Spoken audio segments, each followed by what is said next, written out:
In the summer of 1867, in a remote farming community outside Sedalia, Missouri, 8-year-old Timothy Caldwell became the subject of the most disturbing medical case study ever documented in the American Midwest.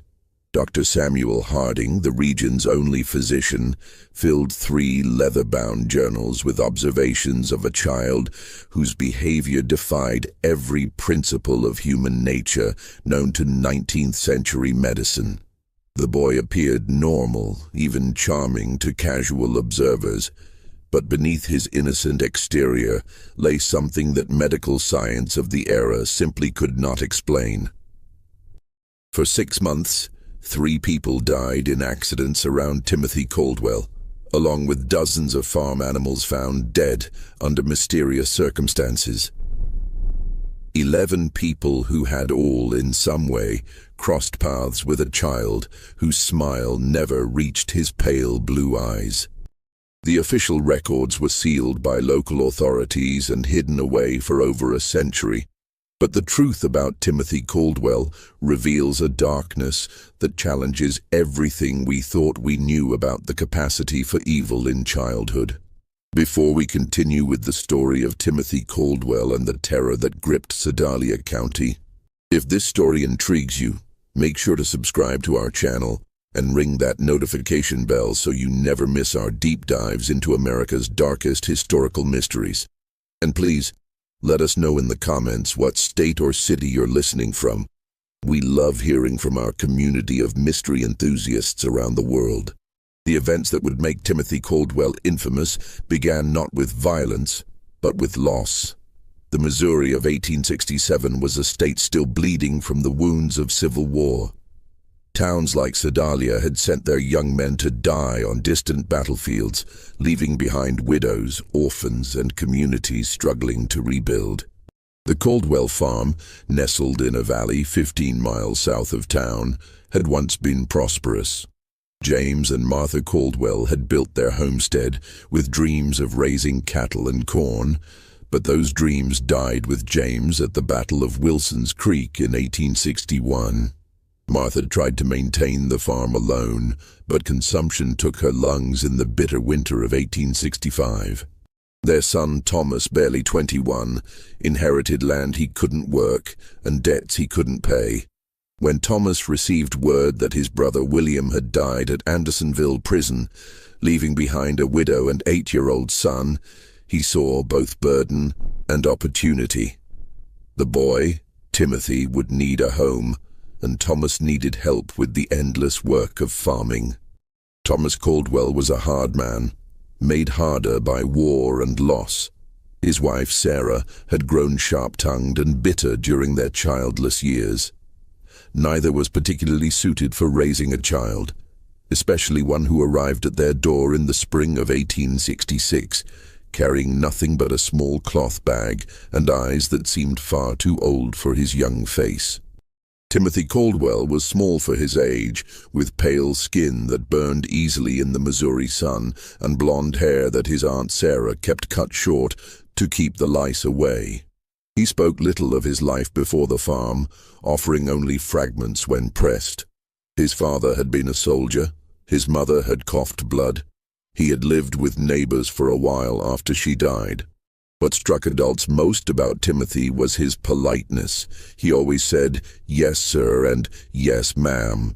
He never complained about work or punishment. He seemed in every way to be the model of a well-behaved child. Dr. Samuel Harding first encountered Timothy in June of 1866, when the boy accompanied his uncle to town for supplies. Harding, a graduate of the Missouri Medical College and one of the few formally trained physicians west of St. Louis, had developed a keen eye for reading people during his years treating both Union and Confederate soldiers. Something about the Caldwell boy unsettled him, though he couldn't identify what. The child was perfectly respectful, Harding would later write in his journal. He answered questions directly, maintained appropriate eye contact, and displayed none of the fidgeting or shyness typical of rural children encountering strangers. yet I found myself deeply uncomfortable in his presence. His gaze held an intensity that seemed to suggest he was studying me with the same clinical interest that I typically reserved for my patients. The farming community around Sedalia was small enough that everyone knew everyone else's business. The Caldwell farm was isolated, but not so isolated that neighbors didn't notice things. Mrs. Eleanor Patterson, whose property bordered the Caldwell land, would often see Timothy working in the fields or tending to the livestock. She remarked to her husband that the boy worked with unusual focus for a child his age, never seeming to tire, never stopping to play or rest, as children naturally do. It was like watching a little machine, she told her husband Samuel over dinner one evening. He'd work steady from sunrise to sunset, never complaining, never slowing down. Ain't natural for a boy to have no play in him at all. The Patterson farm kept chickens, and Eleanor noticed that her birds became agitated whenever Timothy was near the property line. They would cluster together, squawking and ruffling their feathers, refusing to venture close to the fence that separated the properties. Her husband dismissed it as coincidence, but Eleanor couldn't shake the feeling that the animals sensed something about the boy that humans missed. The first death occurred on a sweltering afternoon in August 1866. Little Mary Fletcher, age 5, was the daughter of the town blacksmith and known throughout the community for her bright laugh and tendency to wander. She had been playing near Willow Creek, a shallow stream that ran between several properties, including the Caldwell farm. Timothy found her body. He arrived at the Fletcher home just as the family was preparing for supper, his clothes damp and his face pale, with what appeared to be genuine distress. "Mrs. Fletcher," he said, his voice steady despite his obvious agitation, "I found Mary by the creek. She's not breathing." The search party that rushed to the creek found Mary Fletcher face down in water barely 18 inches deep.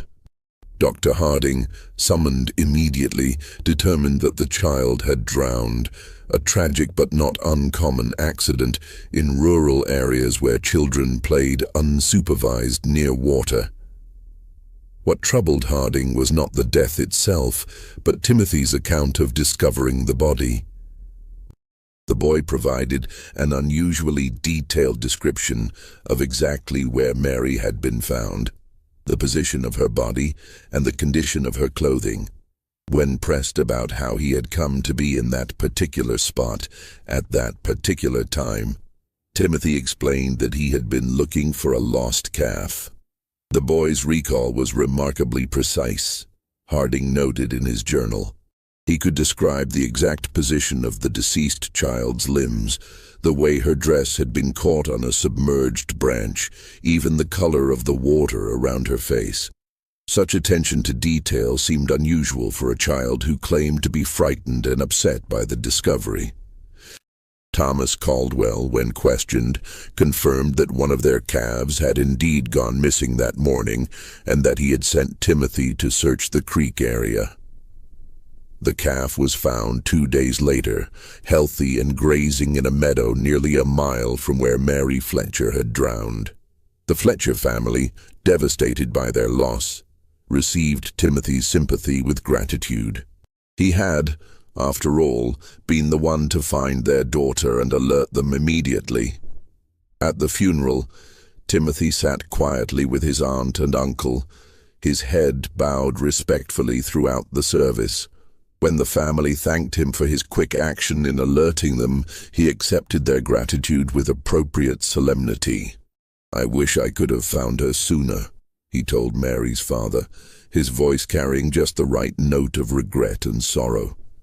But Eleanor Patterson, watching from across the church, noticed something that nagged at her for days afterward. When Mary Fletcher's mother collapsed in grief during the service, when the sight of the small coffin reduced grown men to tears, Timothy Caldwell's expression never changed.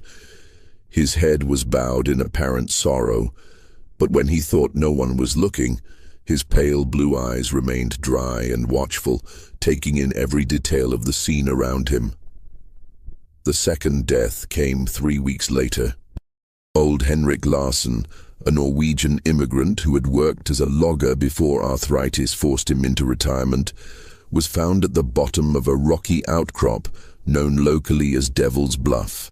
The bluff overlooked the creek where Mary Fletcher had drowned, and Henrik was known to climb there regularly to check on the wild beehives he tended. Once again, Timothy Caldwell was involved in the discovery. He had been walking home from town when he spotted something unusual at the base of the bluff.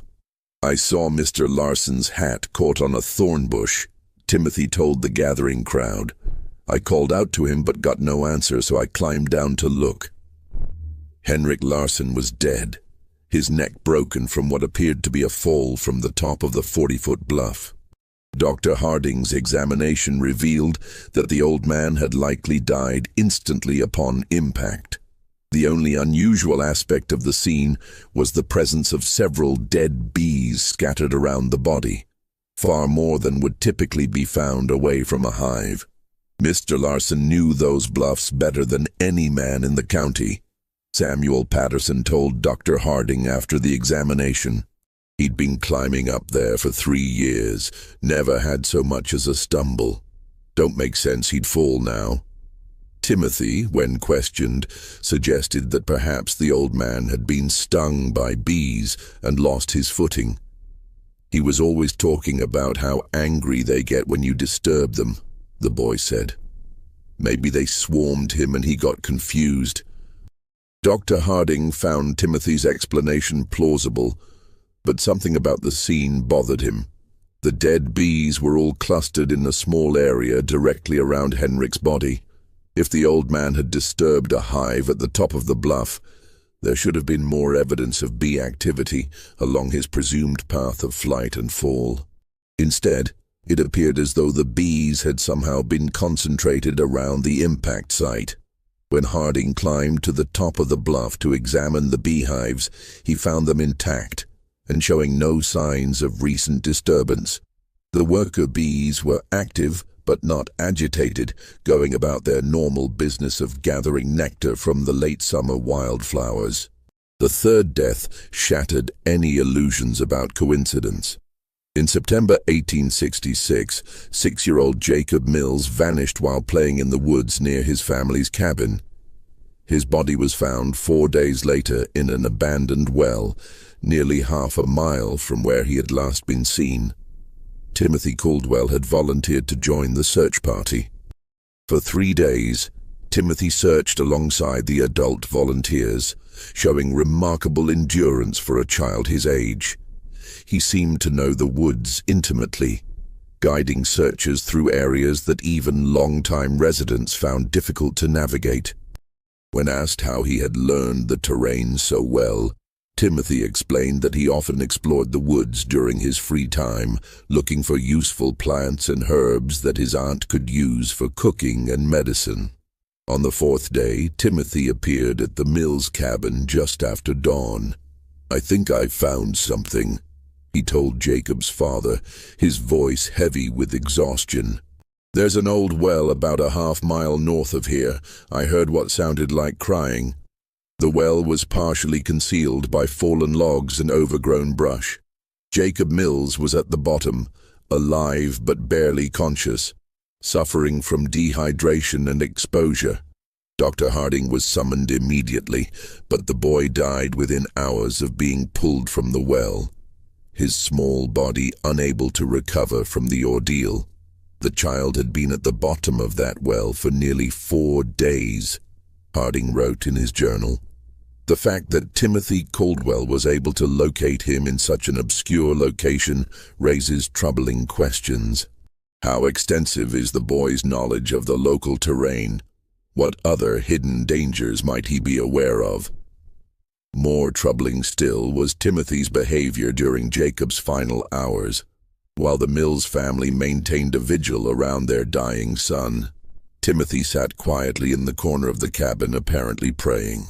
But Dr. Harding, positioned where he could observe the boy without being noticed, saw something that deeply disturbed him. Timothy wasn't praying. His lips were moving, but his eyes were fixed on Jacob Mills with an intensity that seemed almost scientific.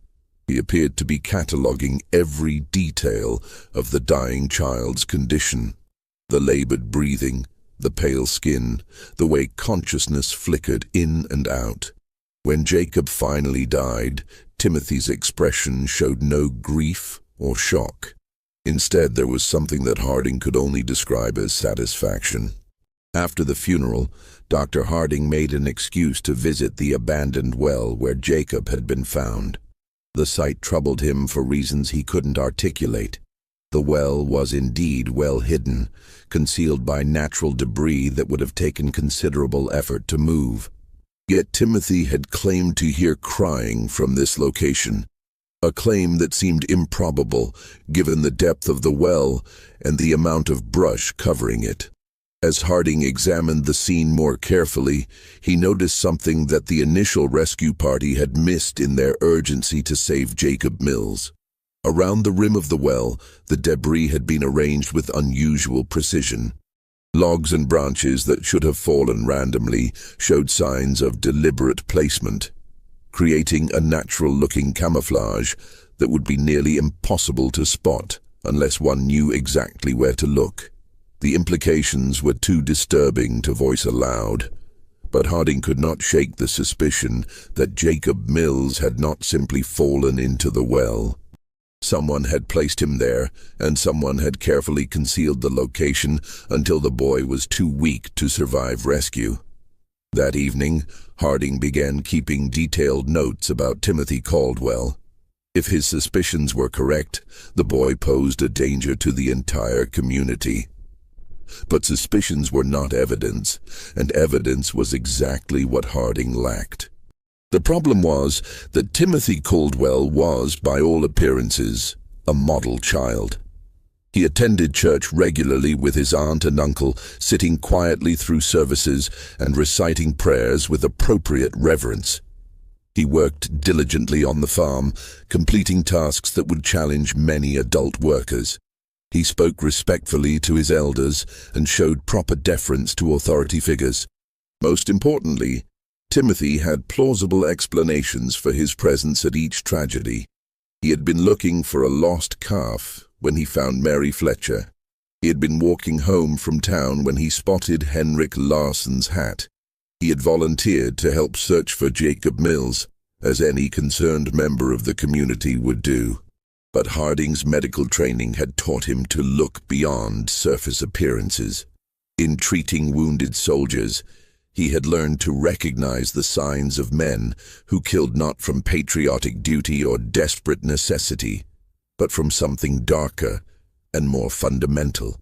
There was a coldness in such men, a disconnection from normal human emotion that manifested in subtle ways. Too little reaction to horror, too much interest in suffering, an ability to discuss violence with clinical detachment. Timothy Caldwell displayed all of these characteristics, but compressed into the body and face of an 8-year-old child. Dr. Harding's investigation began in earnest in October 1866. Using his position as the community's physician, he made regular visits to farms and homes throughout the area, ostensibly checking on the health of families still recovering from the hardships of war. In reality, he was gathering information about Timothy Caldwell. What he discovered painted a disturbing picture of a child who seemed to exist at the center of an ever-widening circle of misfortune. Livestock on neighboring farms had been dying at unusual rates, not from disease, but from what appeared to be accidental injuries. Chickens were found with broken necks, apparently killed by foxes that left no other signs of predation. Pigs suffered mysterious wounds that became infected and led to death. Horses developed sudden lameness that forced farmers to put them down. Mrs. Eleanor Patterson confided to Dr. Harding that she had lost 17 chickens in the past 2 months. "It's the strangest thing," she said. "They're dying 1 or 2 at a time, always found in the morning with their necks broken clean. My husband thinks it's foxes, but I've never seen fox sign around the coop. And the way they're killed, It's too neat, too careful. When Harding examined the most recent casualties, he found evidence that supported Eleanor's suspicions. The chickens had been killed with precise force applied to specific points on their necks, a technique that required considerable knowledge of anatomy. It was not the random violence typical of predator attacks, but something much more deliberate and controlled. Similar patterns emerged on other farms. James Wickham had lost 3 calves to what he described as freak accidents. Animals that had somehow managed to strangle themselves on ropes or wedge their heads in fence rails in ways that defied logical explanation. Robert Dunham's prize bull had fallen into a ditch and broken its leg, despite being one of the most sure-footed animals in the county. In every case, the affected farms were within walking distance of the Caldwell property, and in several instances, neighbors reported seeing Timothy in the vicinity around the time of the incidents. I saw him walking along our fence line the morning before we found the calf, James Wickham told Dr. Harding. Thought it was odd, him being so far from home, but the boy was always polite when he saw me, waved and called out a greeting like he was taught proper. Dr. Harding also began paying closer attention to Timothy's behavior during his routine medical visits to the Caldwell farm. The boy was always present during these visits, standing quietly while Dr. Harding examined his aunt and uncle for the various ailments common to farming life. But Harding noticed that Timothy watched these examinations with unusual interest, asking questions about anatomy and medical procedures that seemed advanced for a child his age. "How do you know if someone's really dead?" Timothy asked during one visit, his tone casual as if discussing the weather. "Sometimes people just look like they're sleeping." When pressed to explain his curiosity, Timothy said he was concerned about being able to help if someone was hurt while he was alone on the farm. "Uncle Thomas says I need to know how to handle emergencies since we're so far from town," he explained. The explanation was reasonable, but something about the question disturbed Dr. Harding. There was a clinical quality to Timothy's interest in death and injury that went beyond normal childhood curiosity. The boy asked about the mechanics of dying, how long it took, what signs to look for, whether people could survive various types of trauma, with the same detached interest that a medical student might show when studying cadavers. During these conversations, Harding began testing Timothy's knowledge with deliberately false information, claiming that certain injuries were fatal when they were not, or that specific symptoms indicated particular conditions. Timothy never challenged these false statements directly, but Harding noticed that the boy filed away every piece of information with remarkable retention. More disturbing still was Timothy's response to Dr. Harding's stories about treating wounded soldiers during the war. While most children showed appropriate shock or sadness when hearing about battlefield injuries, Timothy listened with rapt attention, asking detailed questions about wound patterns, blood loss, and survival rates. "Did they scream a lot when you cut off their arms?" Timothy asked during one such conversation, his pale blue eyes fixed intently on Dr. Harding's face. "Or were they too hurt to make noise?" The question, delivered in Timothy's characteristically polite tone, sent a chill through Dr. Harding that he would never forget. By November 1866, Dr. Harding had filled nearly 2 complete journals with observations about Timothy Caldwell. The picture that emerged was that of a child who possessed an adult's understanding of violence and death, combined with a complete absence of normal human empathy. But documentation was not the same as evidence, and evidence was what Harding would need if he hoped to protect the community from what he increasingly believed was a dangerous predator. The opportunity to gather that evidence came when Thomas Caldwell injured his back during the fall harvest.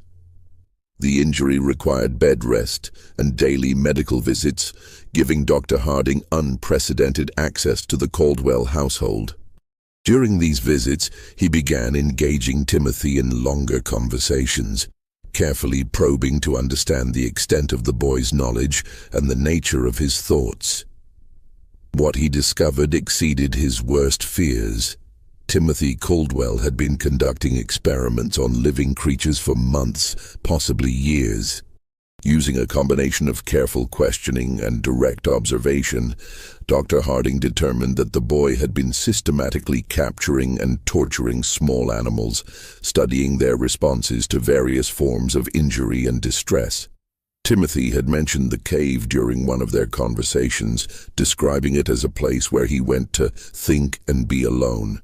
When Dr. Harding investigated the site, he found a carefully organized collection of animal bones, crude surgical instruments fashioned from farm tools, and a series of detailed drawings that documented various experiments in torture and mutilation. The drawings were the most disturbing discovery. Rendered with surprising artistic skill for a child, they showed rabbits, squirrels, birds, and larger animals in various stages of dissection and injury. Each drawing was accompanied by notes written in Timothy's careful handwriting, describing the animal's reactions, the time it took to die, and observations about which methods caused the most suffering. Subject remained conscious for approximately 10 minutes after removal of eyes. Read one notation beside a detailed drawing of a rabbit. Vocalizations decreased gradually. Movement ceased after application of pressure to throat. Dr. Harding realized that Timothy had been using the community's animals as subjects for increasingly sophisticated experiments in cruelty. The accidental deaths on neighboring farms were actually the result of Timothy's desire to test his methods on larger subjects. But the most chilling discovery was a newer set of drawings that showed human figures instead of animals. These sketches depicted children and adults in various poses of distress and injury, each accompanied by speculative notes about human anatomy and potential methods of causing harm. One drawing showed a figure that was unmistakably Mary Fletcher, the first child to die. Another depicted Henrik Larsson. A third showed Jacob Mills at the bottom of a well, with detailed annotations about the effects of dehydration and exposure on the human body. Timothy Caldwell had not simply been present when these people died. He had planned their deaths, executed those plans with methodical precision, and documented the results for future study. As Dr. Harding would soon discover, the horror in Sedalia County was far from over. If this story is giving you chills, share this video with a friend who loves dark mysteries, hit that like button to support our content, and don't forget to subscribe to never miss stories like this. Let's discover together what happens next. Dr. Harding faced an impossible situation. The evidence in the cave proved that Timothy Caldwell was responsible for multiple deaths, but that evidence had been obtained through what amounted to illegal search. Moreover, the idea that an 8-year-old child could be a calculating murderer was so far outside the accepted understanding of human nature that no court would accept such a claim. The medical science of 1867 had no framework for understanding antisocial personality disorder or psychopathy. The prevailing belief was that children were inherently innocent, corrupted only by bad influences or traumatic experiences. The idea that a child could be born without the capacity for empathy or moral reasoning was literally inconceivable to most people. Dr. Harding knew that if he presented his findings to local authorities, he would likely be dismissed as a man whose mind had been damaged by too many years of treating war casualties. The evidence would be explained away. Timothy would be defended as a traumatized orphan acting out his grief, and the killings would continue. Instead, Dr. Harding decided to confront Timothy directly. During his next visit to the Caldwell farm, he asked the boy to walk with him to check on the livestock in the far pasture. Once they were alone, Dr. Harding revealed what he had discovered in the cave. Timothy's reaction was not what Dr. Harding had expected. The boy showed no surprise, no denial, no fear at being caught.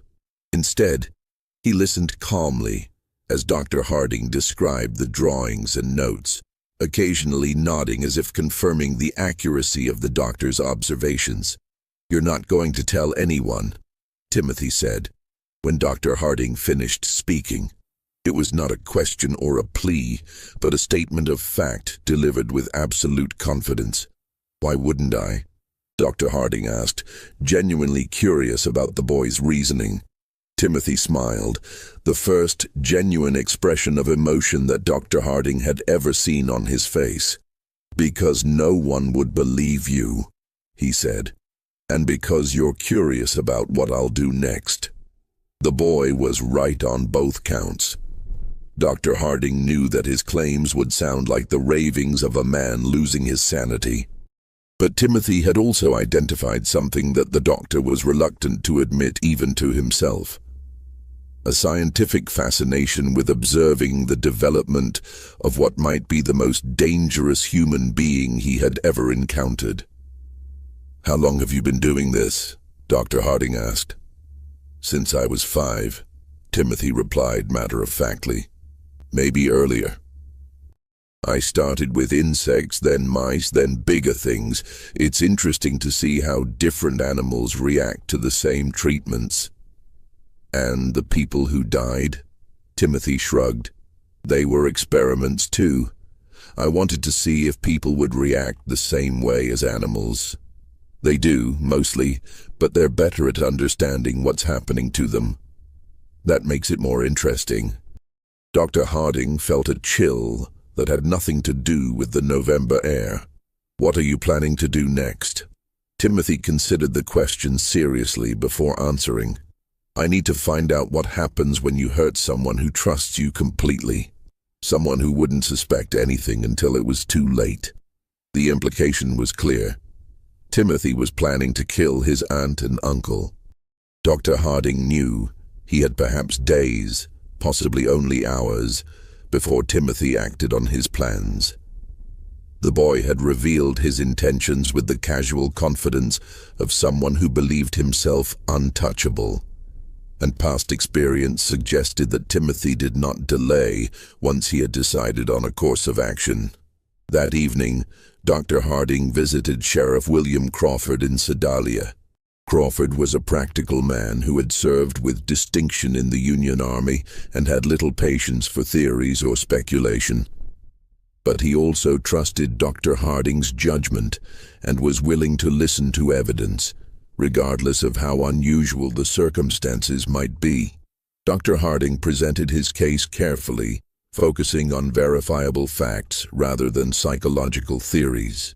He showed Crawford the drawings and notes from the cave, pointed out the pattern of deaths and accidents surrounding Timothy, and documented the boy's unusual knowledge of anatomy and violence. Most importantly, Dr. Harding revealed Timothy's stated intention to kill his aunt and uncle. This was information that could not be ignored, regardless of the source. "Even if half of what you're telling me is true," Sheriff Crawford said after reviewing the evidence, examining each disturbing drawing with growing alarm, "we can't arrest a child for drawings and suspicions, but we can watch him, and we can be ready to act if he tries anything."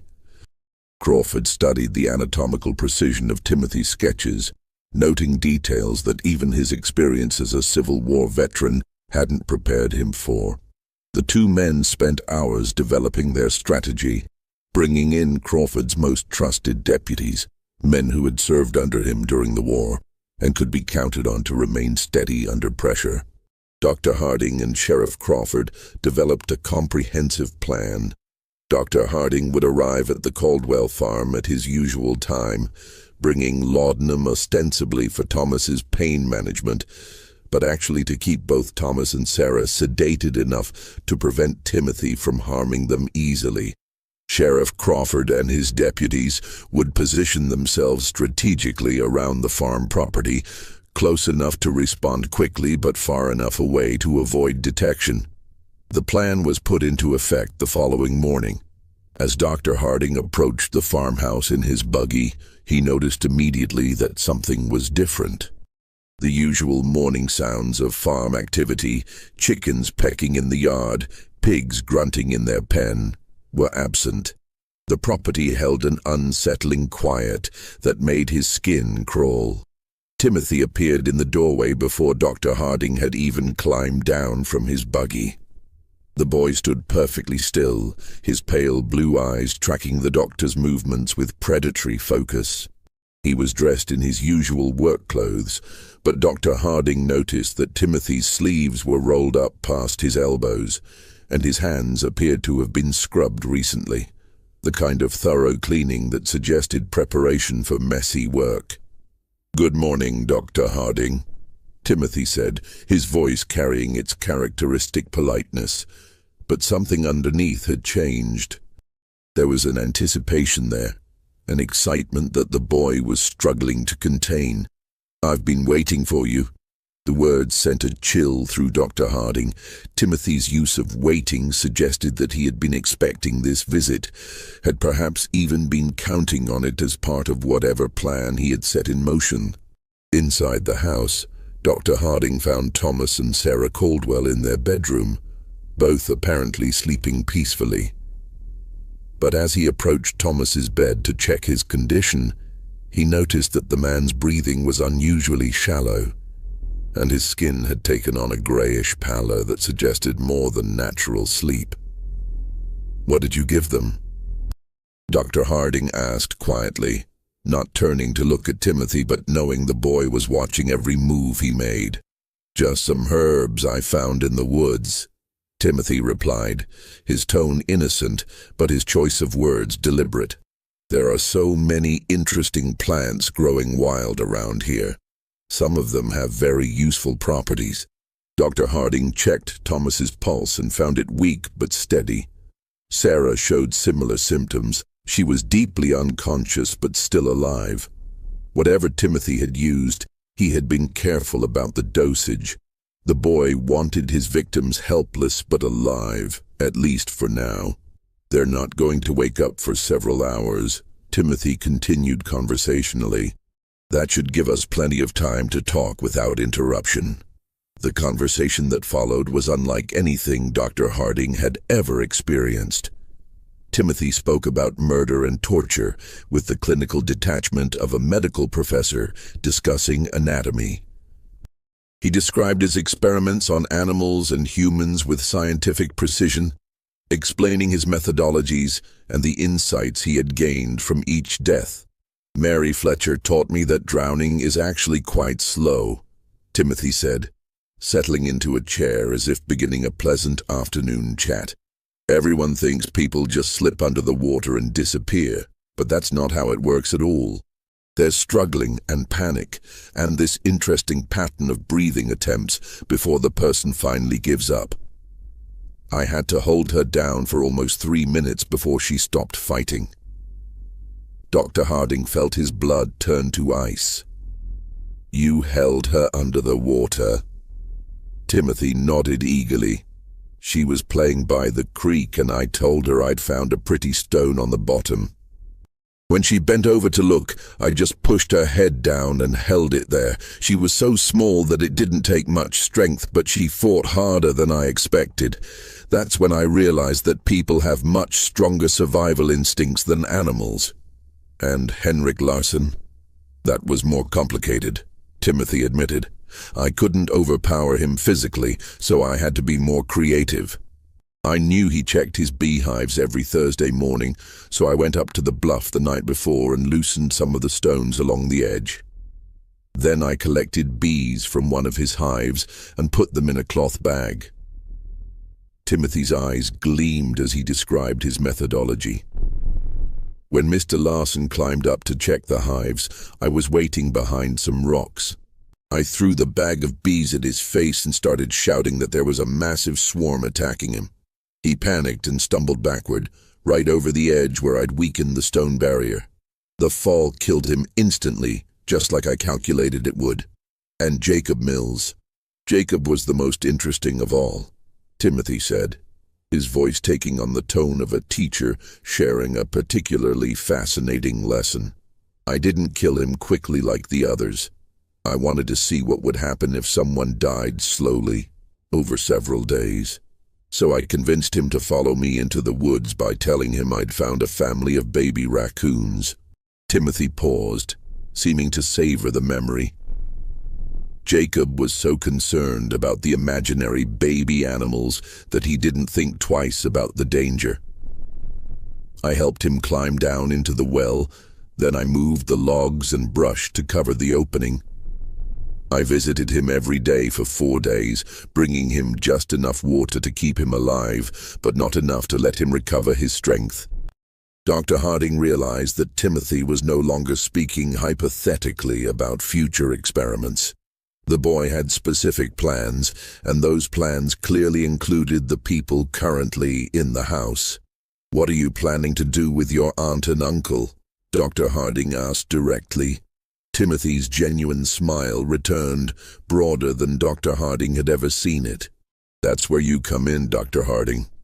See, all of my previous experiments have been with people who didn't know what was happening to them until it was too late. But you're different.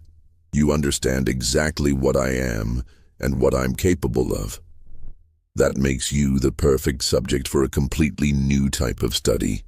As Timothy spoke, he began moving around the room, gathering items that Dr. Harding recognized as potential weapons: rope from the barn, a heavy candlestick from the mantelpiece, several sharp kitchen implements.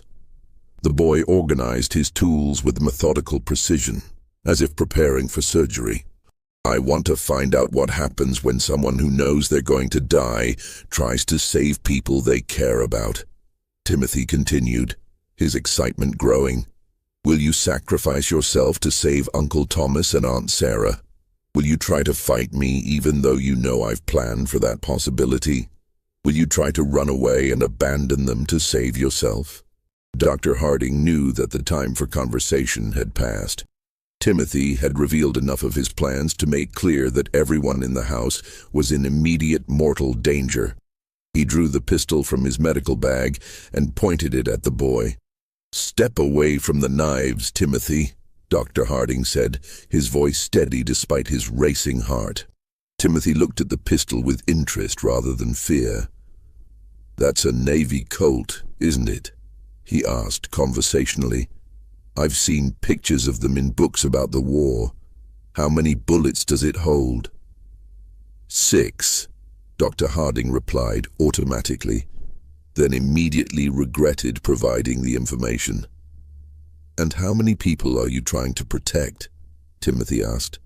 "There's Uncle Thomas, Aunt Sarah, yourself, and presumably the 3 law enforcement officers outside. That's 6 people if my counting is correct.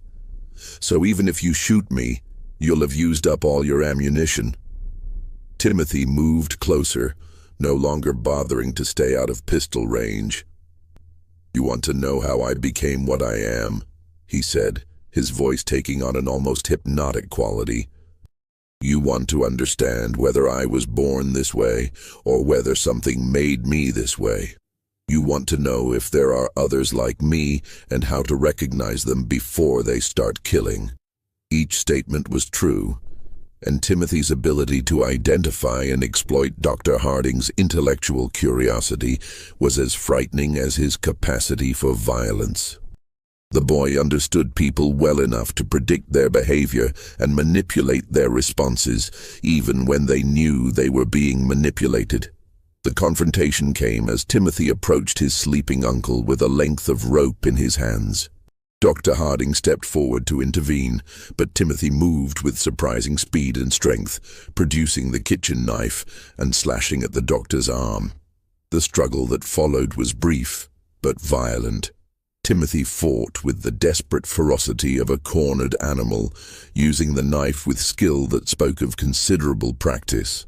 The boy was smaller and weaker than Dr. Harding, but he was also faster and more agile, and he fought with the calculated precision of someone who had studied anatomy extensively.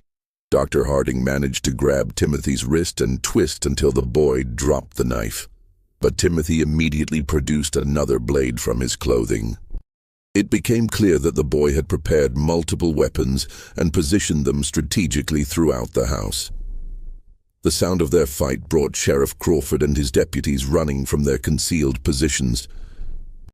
They burst through the back door to find Dr. Harding struggling with Timothy, while Thomas and Sarah Caldwell lay unconscious on their bed, apparently unaware of the violence occurring around them. Deputy Mitchell quickly subdued Timothy, while Dr. Harding caught his breath and checked on the unconscious couple. When the dust settled, Timothy Caldwell sat calmly in the corner of the room, his clothes torn and his face bloodied, but his pale blue eyes still holding that same cold intelligence that had first disturbed Dr. Harding so many months earlier.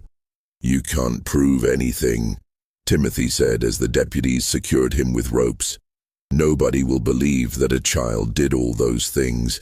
Sheriff Crawford looked down at the boy with a mixture of disgust and fascination. "Maybe not," he said, "but we don't have to prove everything. Attempting to murder your family is enough to see you locked up, regardless of your age." Timothy smiled at that, the same genuine expression of emotion that Dr. Harding had seen the day before. "You won't hang me," he said with absolute confidence. "I'm too young and I'm too interesting. Someone will want to study me instead." Just when we thought we'd seen it all, the horror in Sedalia County intensifies. If this story is giving you chills, share this video with a friend who loves dark mysteries. Hit that like button to support our content. And don't forget to subscribe to never miss stories like this. Let's discover together what happens next. Timothy Caldwell was wrong about his fate, but right about the impossibility of proving his crimes.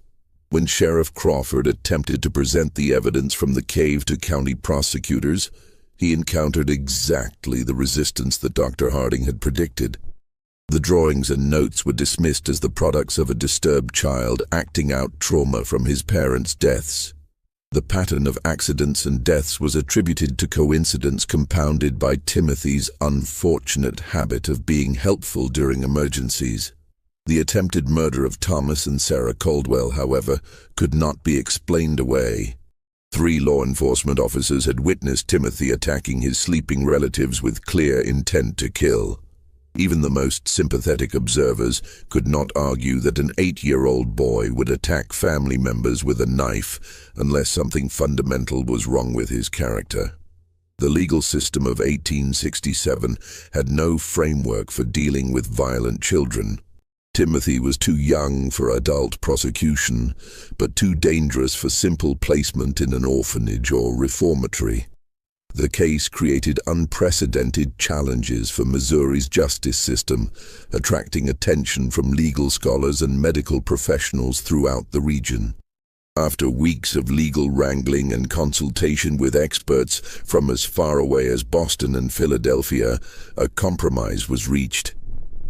Timothy would be remanded to the custody of the Missouri State Hospital for the Insane in Fulton, where he would be studied and treated by the most advanced alienists available in the region. The decision satisfied no one completely. Prosecutors wanted Timothy tried as an adult for murder, while defense attorneys argued that no child so young could be held responsible for his actions. Medical professionals were divided between those who believed Timothy could be rehabilitated and those who considered him incurably dangerous. Dr. Samuel Harding volunteered to accompany Timothy to the hospital and remained there for 3 months, documenting the boy's behavior and working with hospital staff to develop understanding of what they were dealing with. The resulting case study became one of the first systematic examinations of antisocial behavior in children, though it would not be published until decades after the events. Timothy adapted to hospital life with the same calculating intelligence he had shown on the farm. He quickly learned to mimic appropriate emotions and responses, convincing several staff members that he was making remarkable progress in overcoming his traumatic episodes. Timothy would cry convincingly when discussing his crimes, express remorse that seemed genuine, and display what appeared to be authentic gratitude for the care he was receiving. But Dr. Harding observed that Timothy was merely studying the people around him, learning to manipulate them more effectively. The boy had created what amounted to a comprehensive catalog of human emotional responses, and he could reproduce these signals with remarkable accuracy, despite feeling none of the underlying emotions himself. The subject displays remarkable cognitive abilities, coupled with complete absence of genuine emotional response, Dr. Harding wrote in his detailed reports. He has learned to simulate normal human reactions with sufficient skill to deceive casual observers, but extended observation reveals the performance to be entirely artificial. Timothy understands happiness as the face people make when they want something good to continue, and sadness as the face people make when they want others to help them. But he has never actually experienced either emotion himself. Dr. Harding's evaluation also revealed the extent of Timothy's violent fantasies and future plans. When the boy believed he had gained Dr. Harding's trust by pretending to be fascinated by the scientific approach to studying human behavior, Timothy began sharing ideas for future experiments that made his past crimes seem almost restrained by comparison. He has developed elaborate scenarios for testing human responses to various forms of psychological and physical torture, Dr. Harding reported confidentially. His plans demonstrate remarkable creativity and attention to detail, as well as a sophisticated understanding of human psychology. If he were allowed to mature and gain additional resources, he would likely become one of the most dangerous individuals in American history. The hospital records show that Timothy remained at the facility for 18 months. During that time, several unexplained incidents occurred that bore the hallmarks of Timothy's methods. Other patients were found dead in circumstances that suggested accident or natural causes, but which showed patterns of deliberate planning when examined carefully. 3 elderly patients died from apparent heart failure after interacting with Timothy, though all had been in relatively good health previously. 2 younger patients suffered what appeared to be accidental falls that resulted in serious injuries. But both incidents occurred in areas where Timothy had been seen earlier in the day. Most disturbing were the reports of patients who claimed Timothy had been visiting them at night, standing silently beside their beds and watching them sleep. Hospital staff who worked closely with Timothy also began experiencing unusual problems. Several nurses reported persistent nightmares after spending time with the boy, dreams that often featured detailed scenarios of violence and death. 2 attendants requested transfers to other wards, claiming that they felt constantly watched, even when Timothy was supposedly confined to his room. Dr. Martha Fitzgerald, who had been brought in to provide additional expertise in treating Timothy, discovered that the boy had been keeping a secret journal. Timothy had convinced one of the nurses to provide him with paper and pencil for therapeutic writing exercises, claiming that recording his thoughts and feelings would help him process his emotions more effectively. The journal appeared to contain exactly what Timothy had claimed. Daily entries describing his thoughts, his regrets about past actions, and his hopes for future rehabilitation. The writing was appropriately childlike in its language and emotional content, and it painted a picture of a deeply troubled but fundamentally redeemable young person struggling to overcome traumatic experiences. But Dr. Fitzgerald's training in European psychiatric techniques included familiarity with coded communication systems.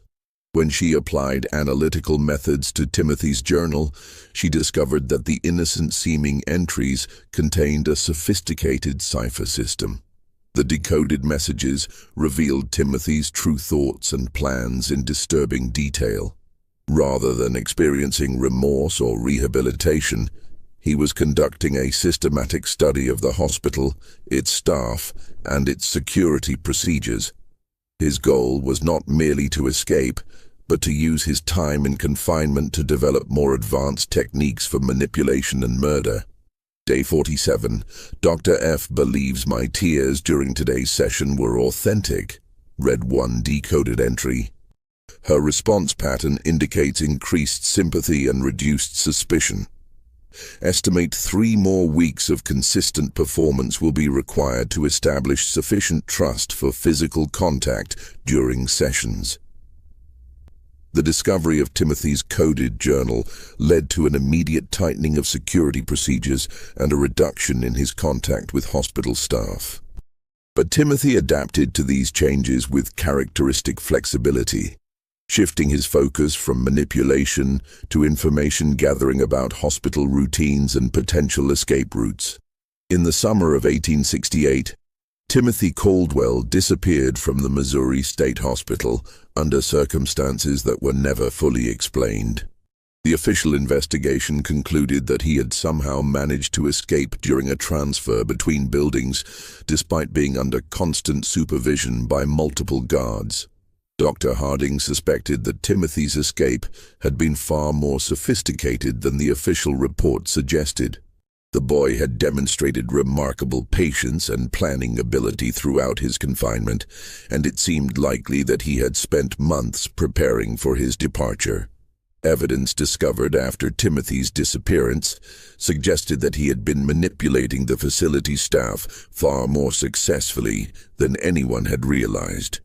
Several guards reported having made small policy exceptions for Timothy in the weeks before his escape, allowing him slightly longer exercise periods, providing him with additional reading materials, making minor adjustments to his daily routine that individually seemed harmless, but collectively may have created opportunities for escape.